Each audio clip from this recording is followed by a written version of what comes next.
चलिए एक चीज पढ़ लेते हैं हम लोग।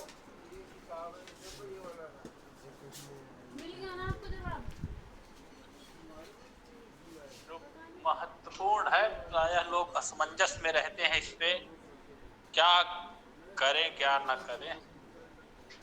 वो है वक्री ग्रह। क्या?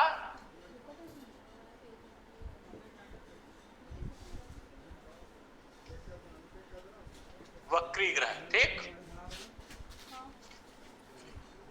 तो जैसे आप लोग जानते ही हैं कि सूर्य चंद्रमा एक गति होती है ग्रहों की। 8 प्रकार की गति कही गई है सूर्य सिद्धांत में। वक्रादि वक्रा कुटिला मंदा मंदतरा समा विग्रह से तरह गया ग्रहणा मश्चदा। तो एक जो ये गति वक्री गति है, इसमें जो है फलादेश में आचार्यों ने कहीं न कहीं प्रयोग किया है, ठीक। तो इसके लेकर के असमंजस की स्थिति बनती है, क्या करें क्या न करें। इस पे भी लोग मनमानी तरह से फलादेश करते हैं, ठीक। तो जैसा कि आप लोग जानते हैं सूर्य चंद्रमा वक्री मतलब एक चांद, तो ये उल्टा जिसको कहा जाए। तो जैसे जो एक तो निश्चित है, सूर्य चंद्रमा जो है हमेशा वक्री रहते हैं। कौन? मार्गी। सूर्य चंद्रमा हमेशा मार्गी। मार्गी की बात किया जाए तो कौन रहते हैं हमेशा? सूर्य और चंद्रमा। और चंद्रमा, ठीक। और वक्री की बात करें तो हमेशा राहु कौन और रहते? केतु। राहु और केतु। ये क्या रहते हैं? हमेशा वक्री। और बाकी जो बचे वो क्या रहते हैं? कभी वक्री कभी मार्गी। मार्गी। इस तरह से बचे कौन? वही पंचतारा ग्रह। पंचतारा ग्रह कौन? सूर्य, वो मंगल, बुध, बृहस्पति, शुक्र, शनि, 5 ग्रह। मंगल, बुध, बृहस्पति, शुक्र, शनि, ठीक। मंगल, बुध, बृहस्पति, शुक्र, शनि, ये कभी मार्गी कभी वक्री। उसमें दिया है सूर्य सिद्धांत से जो है होने पर सूर्य से ये वक्री हो जाएंगे, मार्गी हो जाएंगे। सॉफ्टवेयर कुंडली आपको बता ही देता है। बाकी जब आप ग्रह साधन करने जाएंगे तो दिनत्रयांतरम गति है ना, ये अगले दिन से आज को घटा के जब अगले दिन वाला नहीं घटेगा तो समझ जाएंगे वक्री है। तो इस तरह से अब देखिए, देखा जाए तो सबकी चाल एक ही जैसी है, परंतु एक होता है अपेक्षाकृत, जिसको हम कह सकते हैं कि हम पृथ्वी बात चलती प्रतीक देखते हैं। चलते तो सीधे हैं, लेकिन वो चलते चलते एक ऐसी स्थिति में आ जाते हैं जो लगता है हमको कि उल्टा चल रहा है, ठीक। जबकि चलते तो सीधे ही हैं अपने अपनी कक्षा में सभी ग्रह। जैसे मान लीजिए 2 रेलगाड़ियां हैं, ठीक है। दोनों रेलगाड़ियां क्या है? एक ही दिशा की ओर आमने सामने 2 पटरियों पर चल रही है, ठीक। 2 पटरी है, 2 रेलगाड़ी एक ही दिशा में चल रही है। उसमें क्या है कि एक की रफ्तार अगर धीमी है, ठीक है, तो ऐसा क्या लगता है कि वो उल्टी दिशा में चल रही। देखे होंगे आप लोग ट्रेन में बैठ करके, लगता है कि वो विपरीत दिशा में, जो यात्री बैठे रहते हैं उनको विपरीत दिशा में चलती दिखाई देती है। उसी तरह ये ग्रहों की भी गति है। पृथ्वी भी चल रही है, ग्रह भी चल रहे हैं, एक ऐसी अवस्था आती है जब लगता है कि ये तो उल्टा घूम रहा है। तो वही है जिसको हमारे जहां कहा गया वक्री ग्रह। अब इसके फल में जो है कई तरह की बातें आती। पहले तो ये कहा कि वक्रणस्तु महावीर्या शुभा राज्य प्रदा शुभा पाप्या व्यसिनः पुंसाम कुर्वन्ति च वृथाटनम। कि मतलब जो अगर जो शुभ ग्रह वक्री हो, क्या हो? शुभ ग्रह वक्री हो तो वो शुभ फल देते हैं। लिख लीजिए, वक्रणस्तु महावीर्या शुभा राज्य प्रदा शुभा। शुभ ग्रह वक्री हो वो शुभ फल देते हैं। और यदि पापक ग्रह वक्री हो तो वो पाप फल देते हैं। कुर्वन्ति वृथाटन। वृथाटन का मतलब इधर उधर घुमाते हैं, पापक ग्रह और वक्री को भटकाते हैं। तो पापक ग्रह में वक्री देखा जाए तो कौन? सूर्य तो हमेशा रहता ही है मार्गी, तो ये मंगल हो गया और शनि हो गया, तो ये बचे। राहु केतु हमेशा रहते ही हैं, तो मंगल और शनि ये वक्री हो तो क्या करेंगे? वृथाटन ग्रह। एक तो ये बात आई। फिर और क्या कहते हैं, बृहद जातक में ही कहा गया है कि उदगयने रविशीत में योग वक्र समागमा परिशेषा। जब वहां ग्रहों का बल बताया तो कहा वक्र समागमा परिशेषा, कि ग्रह जो जब वक्री रहते हैं तो वो जो है बल मिलता है उनको जो है बल मिलता है, वो सर्वबली हो जाते हैं। लेकिन वो बल कैसे निकलेगा, कितना बली होंगे, इसके लिए जो है गणितीय विधि साधन की गई। मतलब जो ग्रह वक्री है उसका जो है 60 अंश है, सरल सीधी गति से उसका 30 षष्ठी अंश बल मिलेगा। सूर्य के साथ हो जाए 15 षष्ठी अंश, चंद्रमा के साथ हो 30 षष्ठी अंश है, फिर उसका बल 15 षष्ठी अंश। पूर्व में जो अल्प गति वाला होगा तो उसका 7.5 इतना षष्ठी अंश। शीघ्र गति वाला जो ग्रह है वो अगर वक्री है तो उसका 45 षष्ठी अंश आदि। जो बहुत तेज चलने वाला चंद्रमा आदि जो है, चंद्रमा तो खैर होगा ही नहीं, और जो वक्री है तो उनका षष्ठी अंश तमाम तरह के दिया गया है। उसको जो है केसरी जातक पद्धति या श्रीपति पद्धति पढ़ेंगे तभी ये जो है निकलेगा। ठीक, वो बड़ा कठिन विषय गणितीय विधि से स्पष्ट होगा। अब एक और बात जो आई वक्री ग्रहों के बारे में, कहा कि वक्र ग्रहो जन्मनि यस्य रासौ स्थितः फला यच्छत उच्च राशि। मतलब कोई ग्रह अगर जो लिख लीजिए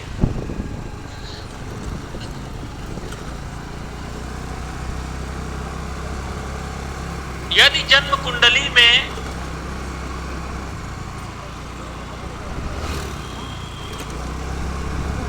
कोई ग्रह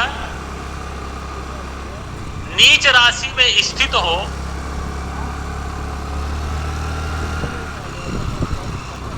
यदि जन्म कुंडली में कोई ग्रह नीच राशि में स्थित हो तथा वक्री हो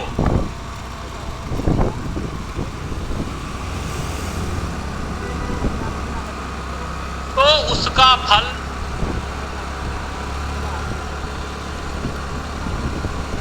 ऐसा होता है कि मानो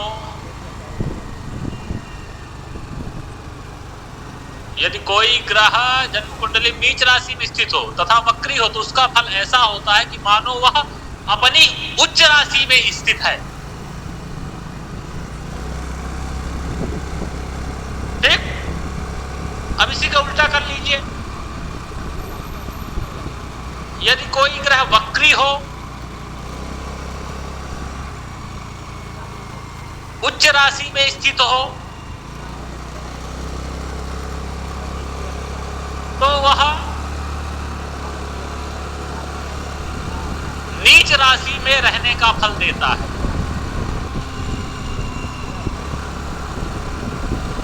कोई ग्रह वक्री हो,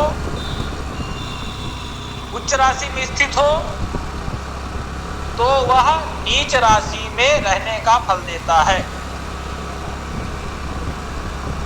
क्या लिखे हैं?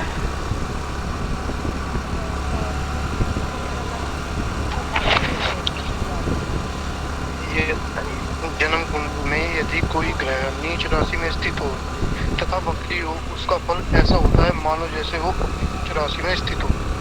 दूसरा नोट, यदि कोई ग्रह वक्री हो, उच्च राशि में हो, स्थित हो, वह नीच राशि में रहने का फल देता है। हाँ,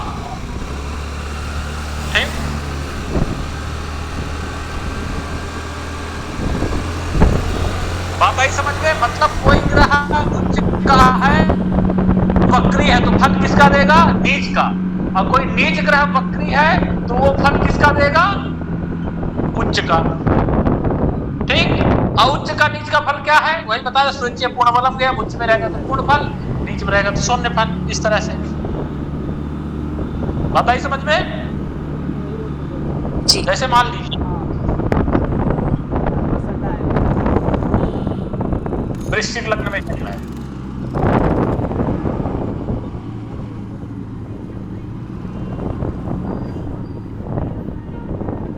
यहां गुरु बैठा है, ठीक है, और गुरु क्या है?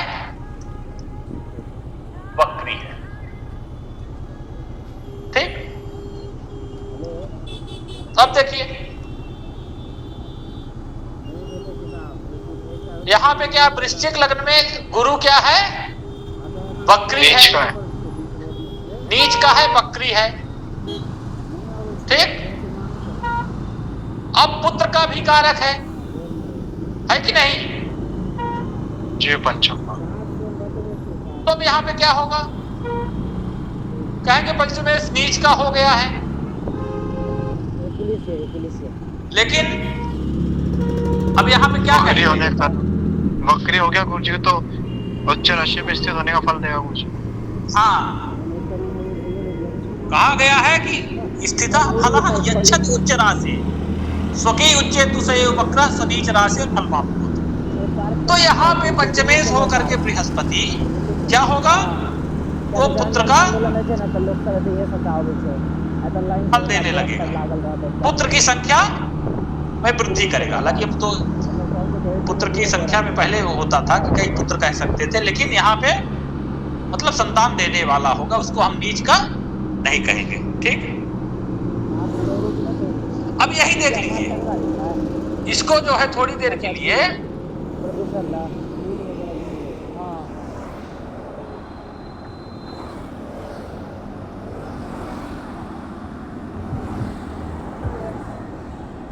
चलिए यहां पे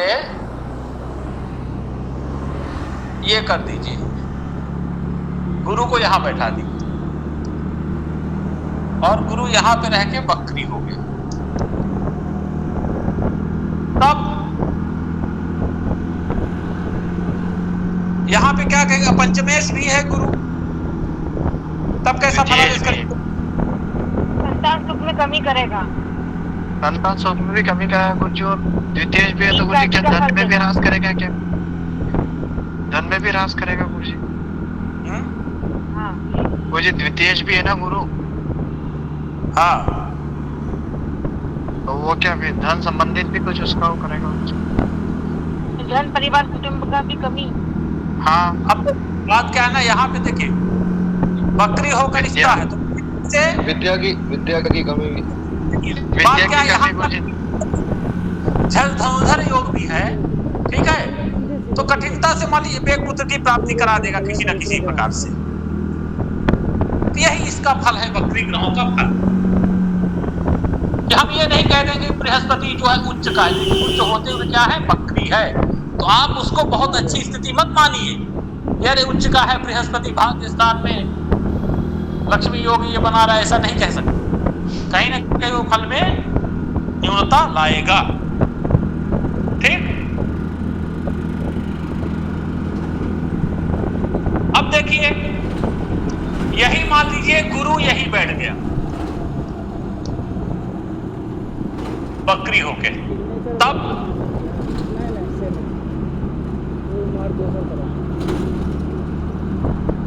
क्या फलादेश करेगा? मध्यम फल देगा गुरु जी।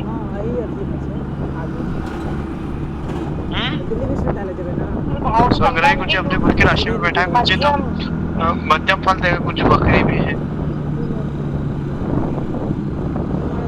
कैसे मध्यम फल? अब ये समझिए कि गुरु वक्री है,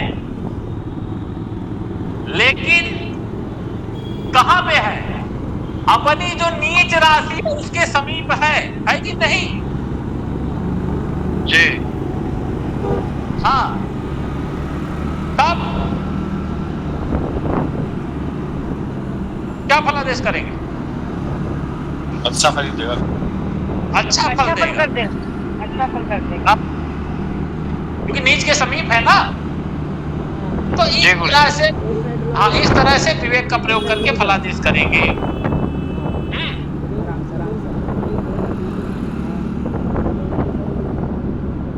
बात आएगी समझ में? जी गुरुजी। बकरी ग्रह का, हाँ हाँ, मतलब सबके सामंजस्य से फलादेश करना है। अगली बात समझ, बकरी ग्रह के बारे में तो मुख्य इतना ही है, और बहुत सामग्री और बाकी जो षडबल साधन के द्वारा वो बताई गई है उसके द्वारा भी बकरी ग्रहों का फल निकाला जाता है, लेकिन वो समझ में नहीं आएगा, उसके लिए बहुत गणित की आवश्यकता पड़ेगी, षडबल ग्रहों का आना चाहिए। ठीक, ये बकरी ग्रहों के बारे में बात हो गई। गुरुजी, गुरुजी, अपन कुंडली देख के किसी ग्रह को बता सकते हैं कि ये बकरी है गुरुजी? अपन उसका ना तो अंश कला वगैरह कुछ भी देखे, कैसे डायरेक्ट कुंडली देख के अपन को पता चल सकता है गुरुजी ग्रह बकरी? बिल्कुल पता चल रहा है। आप जब कैसे कुंडली में सात बेर दे ही देता है, ठीक है, लिख के दे ही देता नहीं है। गुरुजी, अपने पास कुंडली बस ये 12 स्थान की कुंडली ही है, बाकी गुरुजी क्या है, स्पष्ट वगैरह कुछ भी नहीं है, अपन को नहीं पता। कुंडली देख के कैसे पता करें? कुंडली देख के सूर्य की स्थिति से और जो बाकी ग्रहों की स्थिति से पता कर लेंगे कि ये कितना दूरी है, कितने अंश दूरी पे है। क्या होगा? ये क्या देवेंद्र, दूसरे देवेंद्र जी माइक खोले हैं, क्या आप कुछ कहना चाह रहे हैं?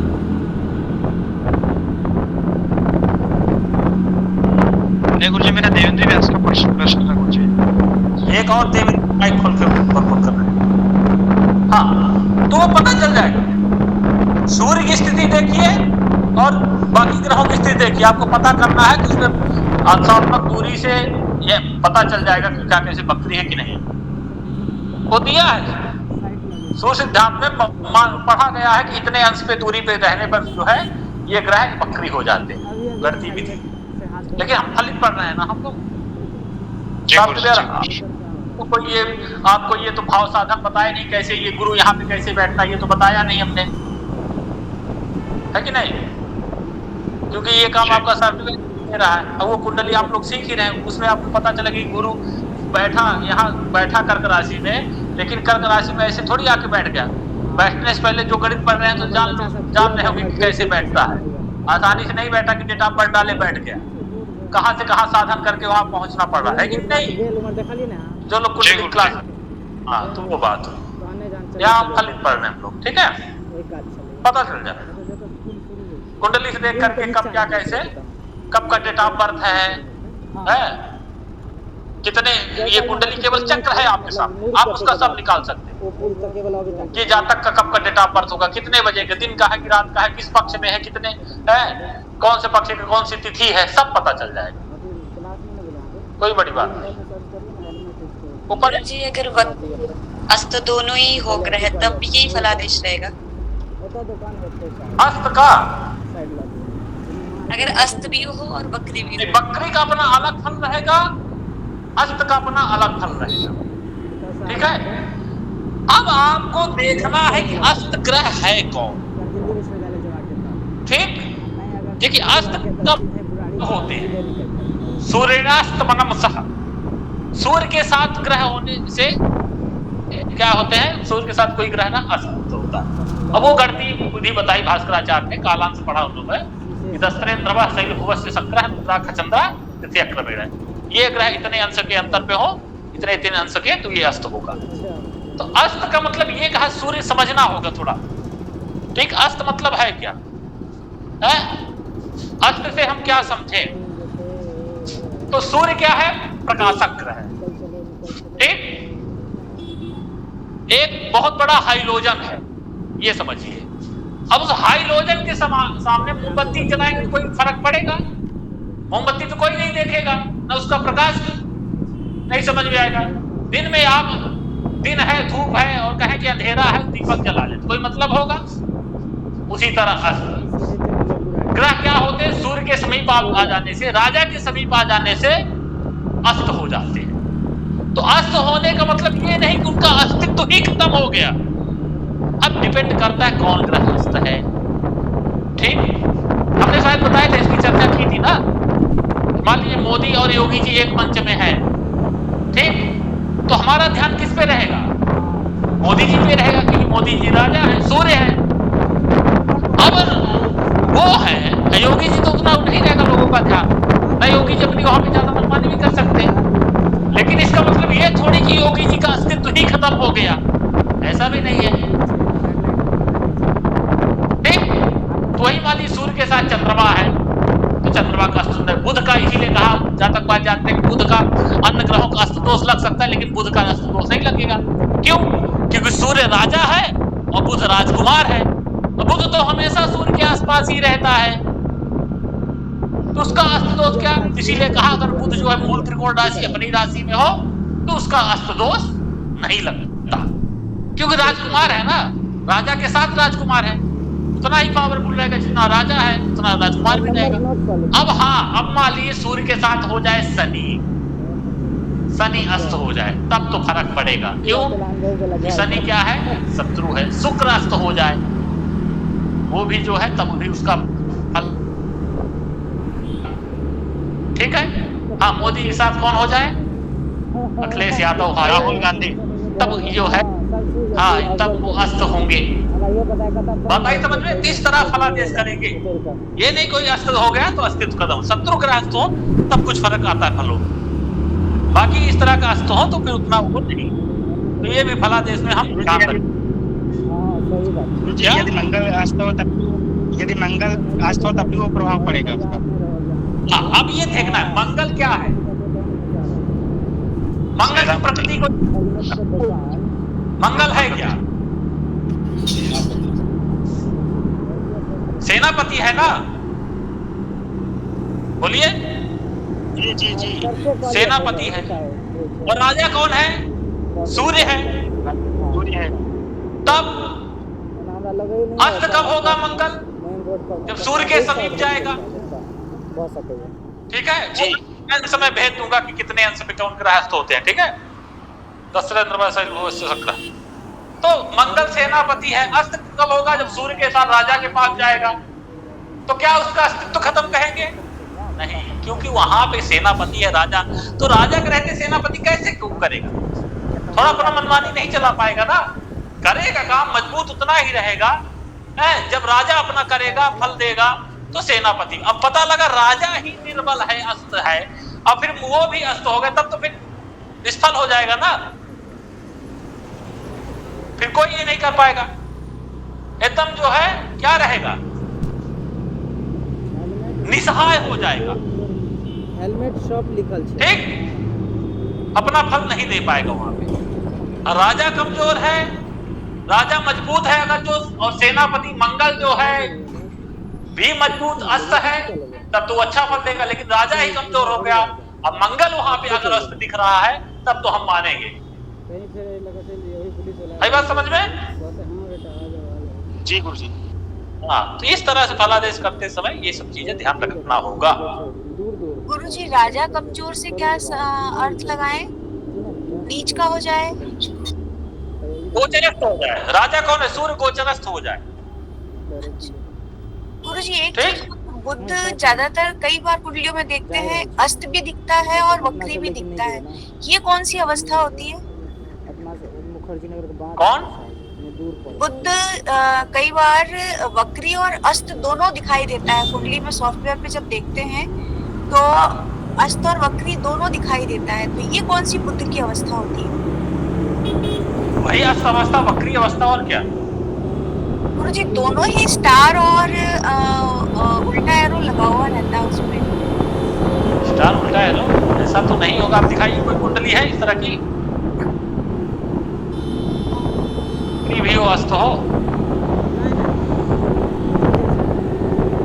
कुंडली दिखाइएगा। ठीक है, डेट ऑफ बर्थ भेजिएगा, फिर चर्चा करेंगे इसमें। जी गुरुजी। तो ये सारी चीजें हैं। ठीक है, वक्री ग्रह। आ गई बात समझ में? गुरुजी जिसमें बुध अस्त और वक्री है, एक कुंडली है वैसे 9 नवंबर 1993 की। अच्छा, शेयर कर सकती है? गुरुजी मैं कोशिश करती हूँ। एक मिनट की। गुरुजी मैं करूँ गुरुजी? भी है। बोलिए डेट ऑफ बर्थ क्या है? गुरुजी मैं बोलूं? 9 नवंबर क्या बोल रही थी? 9 नवंबर 9 नवंबर 1993।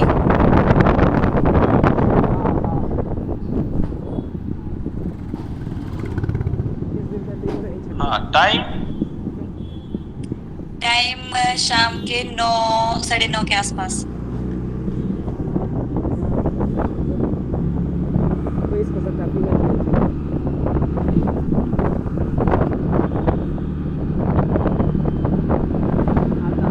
इसमें बकरी है, बुध वक्री भी है और अस्त भी है। नहीं मारा है। सुनिए सुनिए, ठीक है। इसमें बुध जो है, अभी रुकिए एक मिनट।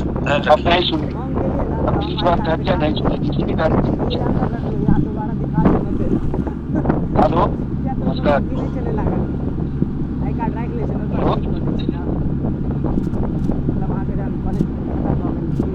मैं शेयर करता हूँ। रुके, आप लोग का शेयर करिए, मैं शेयर कर रहा हूँ।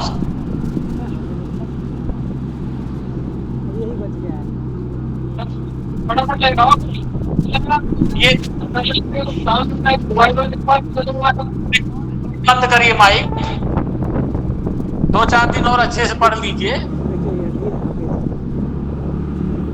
यहाँ पे देखिए, यहाँ पे बुध जो है पंचम भाव में, ठीक है, सूर्य के साथ है, अस्त भी है और वक्री भी दिखा रहा, ठीक। तब इसका फलादेश कैसे होगा? वही बात आई, ठीक, कि सूर्य क्या है? राजा है, ठीक, और राजा क्या है? नीच का है, ठीक, क्योंकि राजा के सानिध्य में अस्त होता है ना राजकुमार। तो अब हमको इसके पहले राजा की स्थिति देखनी पड़ेगी। तो राजा क्या है?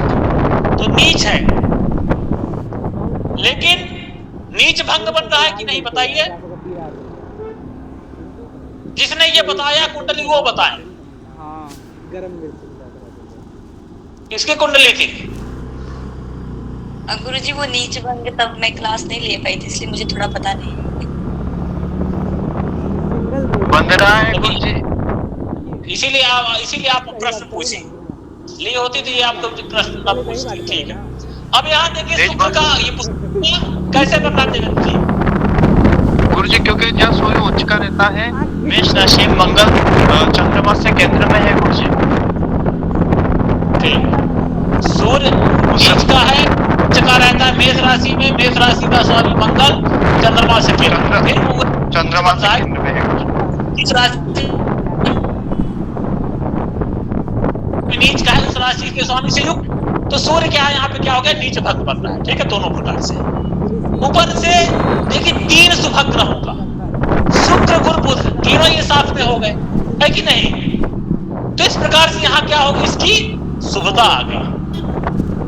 तो उसमें क्या हुआ? राजा एक प्रकार से यहाँ पे बलवान हो गया, गुरु का साथ मिल गया, शुभ ग्रह कुछ शुक्र का भी साथ मिल गया। कभी कभी नहीं होते कि जब राज्य में चढ़ाई करनी होती है तो कभी कभी शत्रु राजा भी साथ मिल करके साथ देता है, चल जाता है। उसी तरह यहाँ पे हुआ, शुक्र भी शत्रु है, लेकिन वहां पे शुक्र क्या है? साथ बैठा है, उससे सहायता एक प्रकार से मांगा कि घर आ गया, गुरु को लेकर आया, मतलब जो उसका मंत्री है उसको लेकर आया, राजकुमार भी बुध भी आया और शुक्र का भी साथ मिल गया अपने घर। तो वहां पे ये मजबूत हो गया।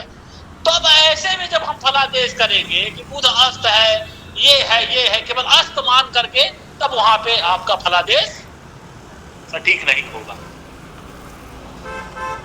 भाई समझ, यहाँ पे बुध का अस्त दोष नहीं लगेगा। ये नहीं कि बुध अस्त हो गया तो अब इसका अस्तित्व ही चला गया। आ गई बात समझ में? जी गुरु। गुरु जी, हाँ, कोई भी ग्रह अगर सूर्य के साथ होगा तो वो अस्त होगा, ऐसा जरूरी है क्या? नहीं, जरूरी नहीं है। अंश अंशात्मक बताई गई है। जी जी। ये जो है वक्री भी होगा, ऐसा जरूरी तो है नहीं कि वक्री और अस्त सूर्य के साथ आने पर। नहीं, बकरी अस्त जरूर हो सकता है, अंशात्मक दूरी बताया है। एक मिनट रुकिए, जैसे देखिए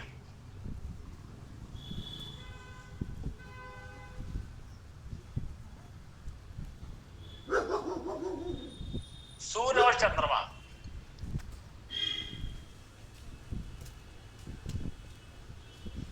सूर्य और चंद्रमा, तो इनके लिखा दस्त्रेन्द्रवः।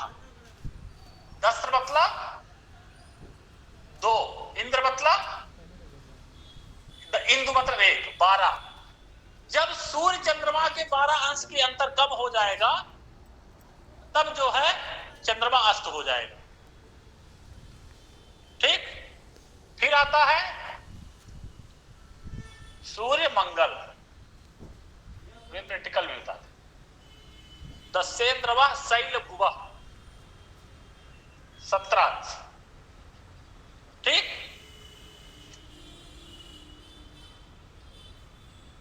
बुध 14 अंश।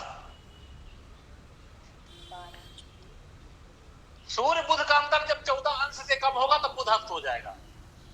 फिर दस्येन्द्रवः शैल भुवश्च कौन आता है? गुरु।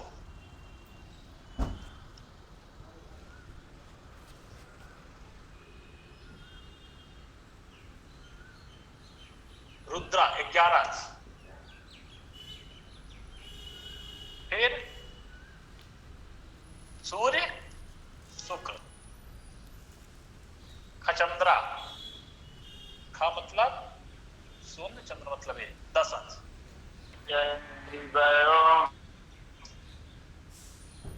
सूर्य शनि हर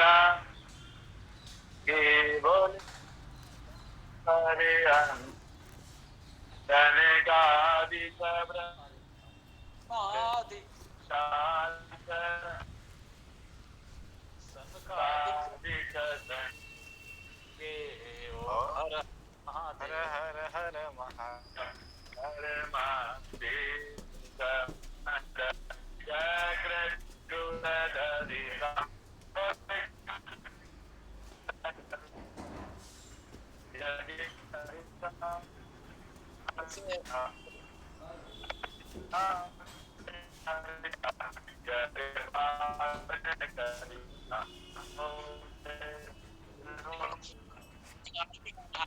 आज क्लास में आज आरती करेंगे।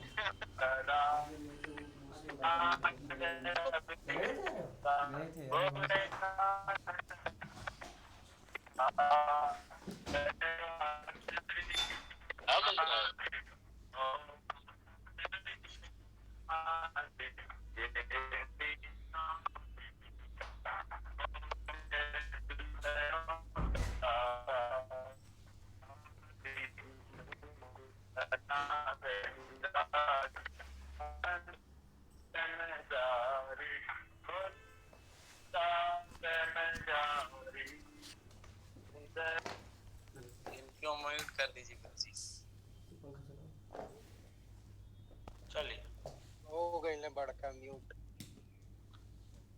तो ये देखिए, ठीक है, तो इतने इतने अंश की दूरी पर पीएचडी के लिए बात करी क्या होता है? सूर्य चंद्रमा का 12 अंश से कम, सूर्य मंगल का 17, कह रहे थे कि मेरे पास सीट तो नहीं, सूर्य बुध का 14, जगह तो अभी नहीं है, मैं सूर्य गुरु का 11 लोगों को करवा दूं। और सूर्य शुक्र का विषय उन्होंने बताया 10 था कि तब तक ये विषय और सूर्य शनि का 15। फॉर्म भर दो, उसके बाद अभी ये तो एक मार्गी रूप में ये इतना अंतर होगा जिससे कम जो है ग्रह का हो जाएगा, अस्त हो जाएगा। ठीक, अब वक्र में, लेकिन अगर बुध वक्री हो, बुध क्या हो? वक्री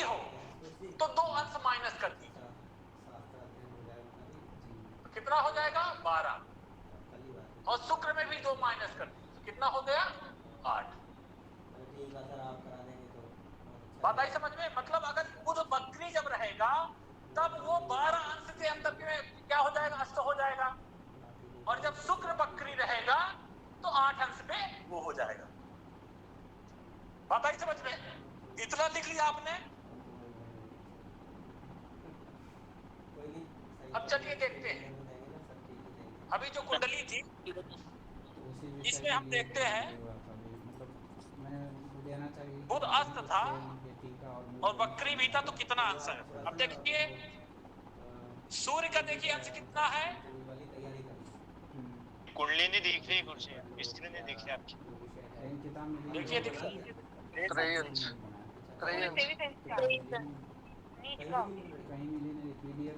अब देखिए तो सूर्य का कितना है,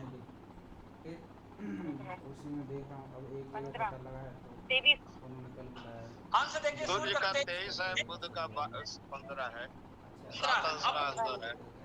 लगभग बुध वक्री, तो वक्री में क्या है 8 अंश कहा गया है ना, बुध का 12 तो अंश कम हो जाएगा। हाँ 12, बुध का कितना है, उन्होंने एक ने बताया कि ज्ञान प्रकाशन में हो तो 10 अंश में देखिए अंतर है बुध का। उन्होंने देखा तो उनका फिर उन्होंने हमें एड्रेस होता है, तो हम जहाँ पे गए थे दरियागंज में, वहाँ बस ऑफिस था। है? हाँ, वो उन्होंने कहा कि हमारा मेन ऑफिस है कि नहीं? उन्होंने बात भी की आवाज नहीं आ रहा है। 7:45 वगैरह कुछ नहीं है, तो सबके माइक खोले, आपकी आवाज नहीं आती। बंद करिए माइक सब लोग। बताएंगे, नंबर ले लिया। अब देखिए यहाँ पे आवाज आ रही है।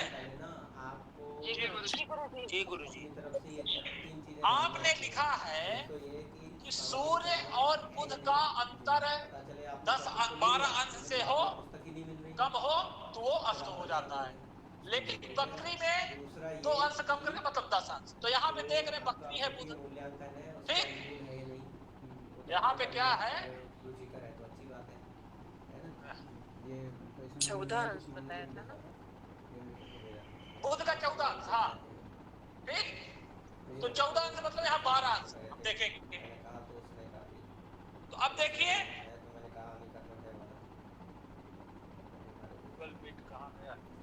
स्क्रीन दिख रही है आप लोगों को? जी गुरुजी दिख रही है। हाँ हाँ, तो यहाँ पे देखिए कि बुध जो है बकरी में कितना है, 12। और यहाँ देखिए एक सूर्य का अंश देखिए ना, सूर्य का 23 है, बुध का 15, सीधे सीधे दिख रहा है कि उसकी जो अंशात्मक दूरी 12 अंश से कम है कि नहीं। जी गुरुजी कम है, 7:45 है गुरुजी। हाँ तो क्या हो, 7:45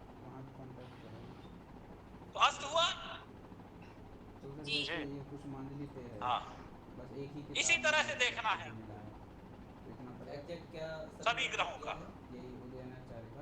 बात आ गई समझ में? तो गुरुजी वक्री क्यों हुआ? क्या अस्त होने का कारण तो समझ में आया कि 12 डिग्री से वो कम है, कम दूरी पर है, पर वक्री होने का मतलब तो ये कहते हैं ना कि सूर्य से उनकी अंशात्मक दूरी बढ़ जाए तो वो अवक्री होते हैं। कितना बढ़ जाए? तो गुरुजी वही तो नहीं आइडिया, उसका भी अंशात्मक आया गया है, उसकी भी गति जो है हमने बताया ना, चलते चलते जब हो जाता है, क्योंकि देखिए क्या है ना, सूर्य हम गति में क्या बताया था कि 2 ट्रेन एक साथ चल रही, ठीक है, अगर समान गति से चलेगी तो बराबर स्पीड लगेगी, लेकिन अगर 2 ट्रेन 2 पटरियों में लगातार चल रही हो, एक ही दिशा में जा रही हो, एक की रफ्तार जब धीमी रहेगी तो वो आपको क्या दिखेगी कि वो उल्टी चल रही है कि नहीं। बात आई समझ में? सुनिए, 2 ट्रेनें बनारस से इलाहाबाद के लिए बराबर पटरियों में चल रही है, ठीक है, एक जो है 60 की स्पीड से चल रही है, 40 की स्पीड से चल रही है, तो जब 40 से चल रही है तो वो तो लगेगी कि वो बनारस की तरफ आ रही है, जो 60 की स्पीड से चल रही है वो चलेगी इलाहाबाद जा रही है। 40 वाली क्या लगेगी, उल्टा आ रही है। तो सूर्य की गति क्या है, सूर्य मध्यम मान से एक राशि में 1 महीना रहता है, और बुध कितना, 23। तो बुध की गति कम है ना, इसलिए वो बुध क्या लग रहा है कि थोड़ा वक्री चल रहा है। बात आई समझ में? मतलब गुरुजी अगर ग्रह मतलब बुध ग्रह अगर अपनी स्पीड के अनुसार थोड़ा धीमा हो जाए तो वो वक्रत्व प्राप्त करता है। हाँ, वक्रत्व एक उचित दूरी पे लगता है जब देखने पे कि ये तो वक्री चल रहा है। ठीक है, वास्तव में चलते तो सब उसी दिशा में है जहाँ दोनों गाड़ियां अब आधी जा रही है। ऐसा तो नहीं कि वो दिख ऐसी रही हो तो हमारे दिखने मात्र से हम 60 वाली स्पीड में बैठे, दिखने मात्र से ये थोड़ी उधर चलने लगेगी, जाएगी तो उधर ही। मतलब ग्रहों का धीमी चाल चलना ही वक्रत्व होता है। ऐसे नहीं कह सकते, मतलब अपनी स्पीड के अनुसार कम चलना थोड़ा। अभी तो शनि को अगर कहते हो तो शनि हमेशा वक्री, वो इस तरह एक बताया तो आकाशीय स्थिति है जो देखने से मनुष्य को, चलते तो सीधे ही है सबका अपना अपना कक्षा है, अपना अपना विमंडल है, उसी में ही चलते हैं, कहीं से इधर। लेकिन एक हम पृथ्वीवासियों को ऐसा प्रतीत होता है तो हम अपने अनुसार सुविधा लेकर के गणित करते हैं। ठीक, सर अगर गुरु वक्री हो तो उसमें भी 11-2 करेंगे। गुरु नहीं, शुक्र पे, केवल बुध और शुक्र में कहा। बुध और शुक्र आपने बताया, अगर गुरु और शनि भी तो वक्री हो सकते हैं। इनमें उतना ही वक्री हो वो हो, लेकिन इनमें वो नहीं करना है। Okay sir, okay, thank you. क्योंकि बुध शुक्र में ही कहा, क्योंकि ये दोनों अनुचर ग्रह ना सूर्य के पास रहते, इसलिए इनमें माइनस करने के लिए कहा। ठीक है, बाकी करना है। ये मेरे मतलब कौशल जान के नाम है, मेरे मामा को देते हैं। गुरुजी एक बार बता देते, भौम के 17, बुध के 14 और 12, गुरु का स्क्रीन नहीं दिख रहा है किसका, सूर्य कुंडली वाला ही दिख रहा है गुरुजी, वो जो आपने लिखा था वो नहीं। सूर्य चंद्रमा का 12, सूर्य मंगल का 17, कब किया? 2015 में। सूर्य बुध का 14, सूर्य गुरु का 11, बलराम सर पढ़ाते थे हम, सूर्य शुक्र का 10, हाँ, पहले हिंदू में थे, हाँ जी, उसी टाइम में चले गए। सूर्य शनि का 15। गुरुजी इनके मध्य की दूरी यदि इतने अंश हो तो ये ग्रह मतलब अस्त हो जाएंगे ऐसे? हाँ, इतने से कम। लेकिन गुरुजी या तो बुधदेव 15 डिग्री से अधिक है, 15 डिग्री है तो अस्त तो नहीं हो रहे। सूर्य से कितना दूर है? 24 गुने में से 15 माइनस कर लो, जो भी आएगा पता चल जाएगा आपको। सूर्य और बुध का डिस्टेंस, सूर्य बुध का 14 मतलब सूर्य का 23 है और बुध का है 15, तो माइनस करेंगे तो माइनस का 7-8 इंच पीछे है ना, ये क्या कहते हैं, माइनस का देंगे तो 7:45 आएगा। ठीक। वो मध्य का पराकाष्ठा बकरी में माइनस करना है, वैसे बुध का सूर्य बुध का 14 ही है, बकरी रहेगा तब तो माइनस करेंगे 12। ठीक है, ऐसा कहा जाता है कि हमें तो भगवान को नहीं देखना, उन्होंने क्या किया था, उनकी बातें देखनी, उन्होंने हमारे लिए क्या कहा। हाँ वो भी बात है, लेकिन गुरुजी मेरे पास एक कुंडली है, उसके अंदर सूर्य 13 डिग्री और बुध 10 डिग्री पर है, और बुध वक्री भी है और अस्त भी है। तो अस्त गुरुजी, अस्त तो समझ में आ रहा है कि हाँ अस्त है क्योंकि 12 डिग्री से कम पे है, तो फिर यहाँ पे वक्री कैसे हुए? वक्री को ऐसे नहीं जाना जा सकता क्योंकि वो तो शायद गणितीय प्रक्रिया के द्वारा पता चलता है, क्योंकि हम उसको अंकों के आधार पर नहीं देख सकते। अभी तो यही विषय आई समझ में बात। यहाँ ये भी देखिए ना, 3 ग्रह हैं सूर्य के साथ, लेकिन वक्री सिर्फ बुध है, यानी सब अलग अलग कंडीशन में वक्री होते हैं।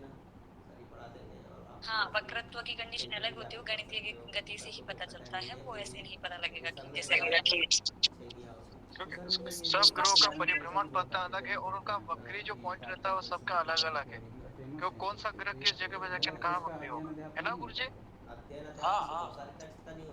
तो इसका फल कथन क्या कहेंगे अगर वक्री और अस्त दोनों हैं तो? दोनों को बता दिया गया है। देखो ग्रंथ अवेलेबिलिटी तो ये तो लिखा था पहले। परंपरा तो पुरानी है ना हमारी। आपने नहीं लिखा, ये अपनी पर्सनल कुंडली का फलादेश पूछ रही हैं। अभी आपसे ही पूछवाएंगे, फिर कहेंगे कि इस दिन मैं क्लास किया नहीं, है ना, तो इसका मतलब थोड़ी कि पाणिनि परंपरा खत्म हो गई, और हो सकता है कि आज से आने वाले सालों में या तो ये बात है वक्री ग्रह, ठीक है। केवल गुरुकुलों में और उसी में थोड़ा ध्यान रहे, है ना। तो बात आई समझ में, अस्त वक्री ग्रहों का कैसे फल का विचार करेंगे। कहाँ देखते हैं हम एक शब्द में अपनी विद्वता दिखाने के लिए करें, ये तो अस्त है, हमारा बुध अस्त है, ये है अस्त है। तो अस्त होने से बताया तो किसी ग्रह का अस्तित्व नहीं खत्म हो जाता, बशर्ते आपको देखना है कौन सा ग्रह अस्त है। अस्त होता किसके सानिध्य में जाकर के है, ठीक है। अब जैसे कहा चंद्रमा के साथ ग्रह हो तो समागम होता है, मंगल के साथ हो तो युद्ध होता है। ये भी अपने आप में बहुत विस्तृत विषय है युद्ध ग्रहों का। मतलब ये होता है ना, युद्ध में जीता हुआ है कि हारा हुआ है, तो मंगल के स्थिति से पता करते हैं। उसके लिए भी थोड़ा सिद्धांत की आवश्यकता हो, खगोलीय ज्ञान होना चाहिए।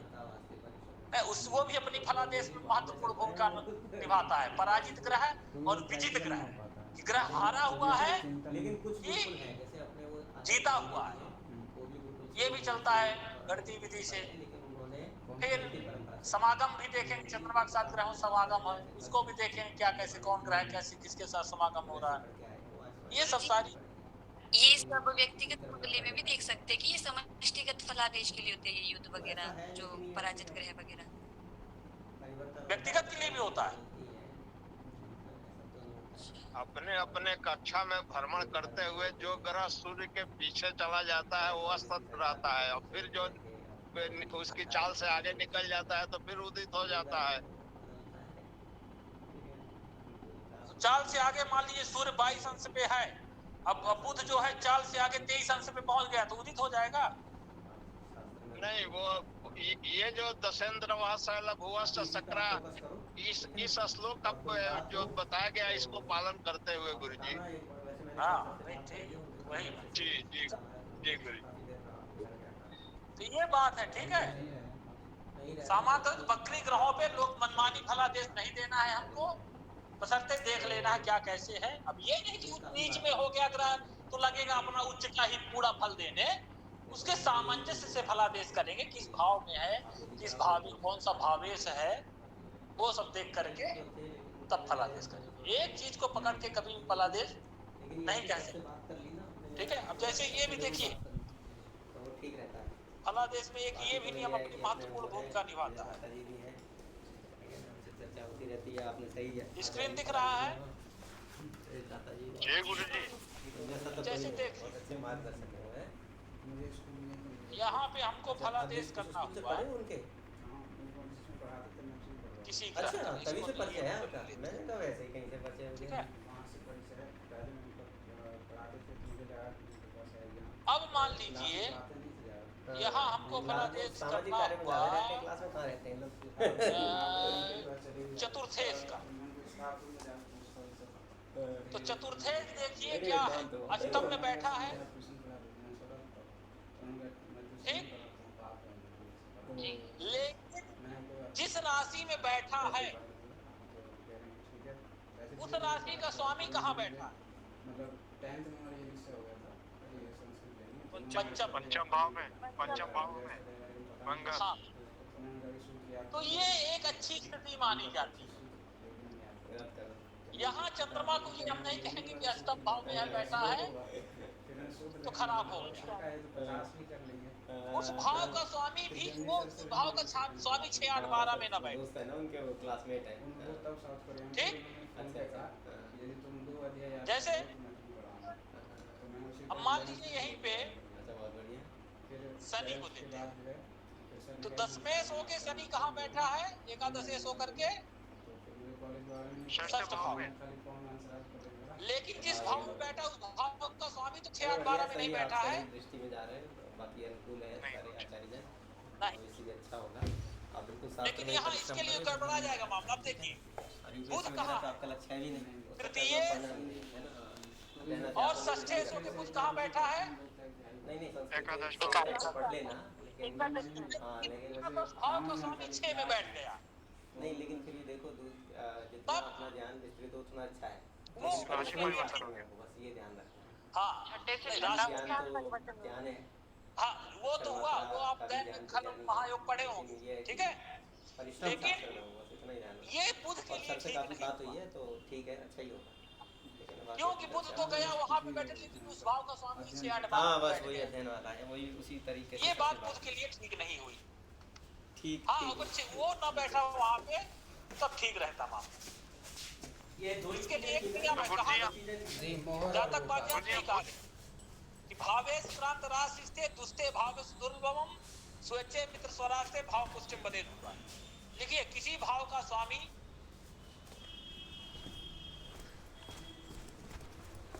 किसी भाव का स्वामी जहां बैठा हो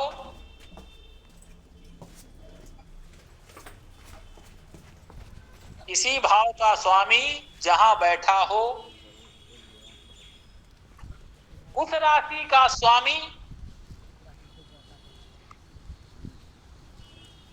उस राशि का स्वामी यदि तो विजय शंकर जी म्यूट रहिए।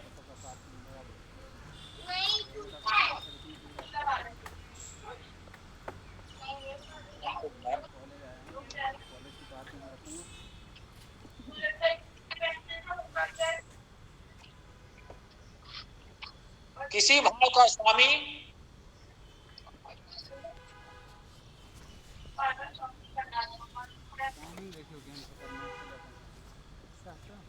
किसी भाव का स्वामी जहां बैठा हो उस राशि का स्वामी यदि 6, 8, 12 भाव में स्थित हो तो पूर्व भाव को दुर्बल समझना चाहिए।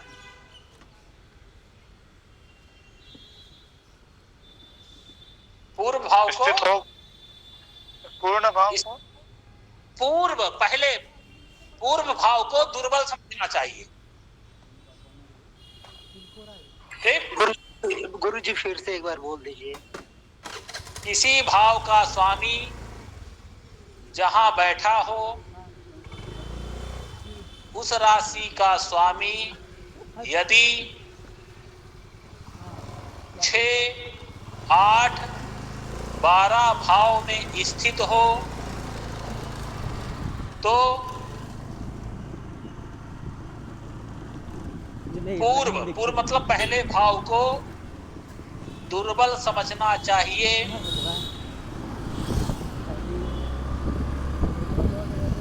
ठीक, फिर लिखिए किसी भाव, एक बार रिपीट करता हूं, किसी भाव का स्वामी जहां बैठा हो उस राशि का स्वामी यदि 6, 8, 12 भाव में स्थित हो तो पूर्व पहले भाव को दुर्बल समझना चाहिए। लिख लिया इतना? जी गुरु। फिर लिखे यदि वह अपनी उच्च राशि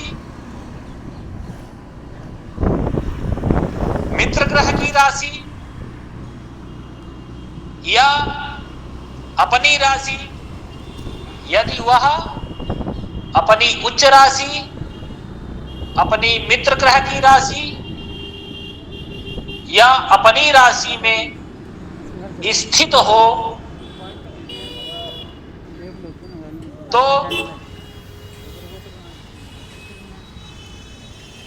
पूर्व भाव की पुष्टि कहनी चाहिए।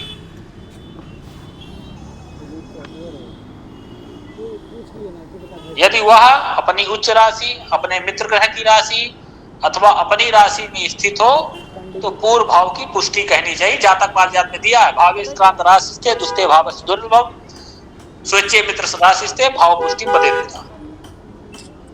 लेकिन गुरुजी अगर वो भी मतलब 6, 8, 12 तब भी सब लोगों ने लिख लिया? पुष्टि का मतलब गुरु जी क्या लिखे एक बार पढ़िए। गुरु जी किसी भाव का स्वामी जहाँ बैठा हो उस राशि का स्वामी यदि 6, 8, 12 भाव में स्थित हो तो पूर्व भाव को दुर्बल समझना चाहिए। दूसरा नियम, यदि वह अपनी उच्च राशि मित्र ग्रह की राशि अपनी राशि में स्थित हो तो पूर्व भाव की पुष्टि करनी चाहिए। देखिए जैसे ये देखिए, यहाँ पे क्या करेंगे हम, देखिए उदाहरण के लिए अगर जो हम बात करें किसकी, सूर्य दशम सूर्य की ले लें, ठीक है। सूर्य कहाँ बैठा है? षष्ठ भाव में गुरुजी, दशमेश हो गए। लेकिन उस भाव का स्वामी कहाँ बैठा है? मंगल गुरुजी, द्वितीय भाव में बैठा गुरुजी, धनु राशि। हाँ, वो ग्रह सुनिए, सूर्य षष्ठ भाव में बैठा है, लेकिन जहां बैठा है उस भाव का स्वामी 6, 8, 12 में तो नहीं है। वो कहाँ बैठा है? मित्र की राशि में।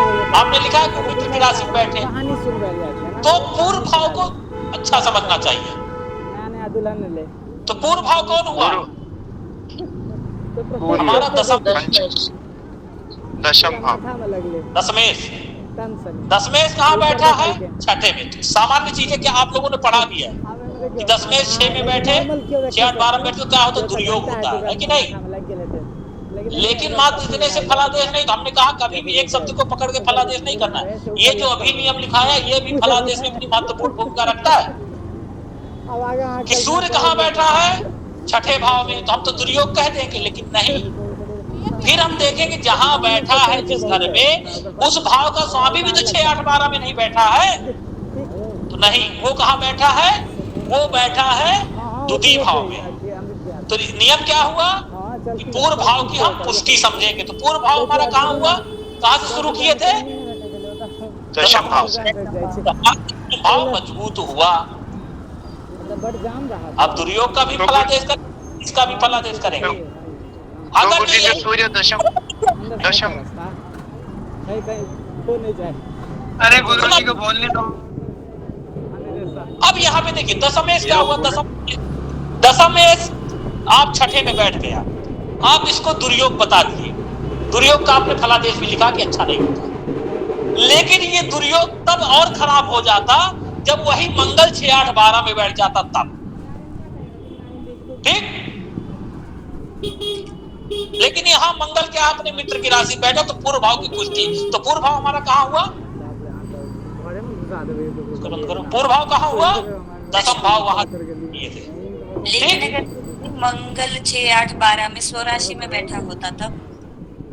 अब 6, 8, 12 में स्वराशि में बैठा, तो ये कौन सा नियम लिखी थी आपने कि 6, 8, 12 में होगा तो फिर मतलब दुर्बल समझना चाहिए। तो यहाँ भी मंगल हुआ, तो मंगल वहां अपने लिए ना हुआ।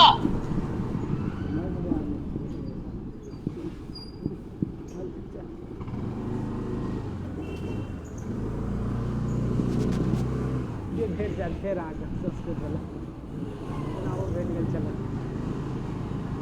हमने बेटा पहले अपना काम हो रहा था।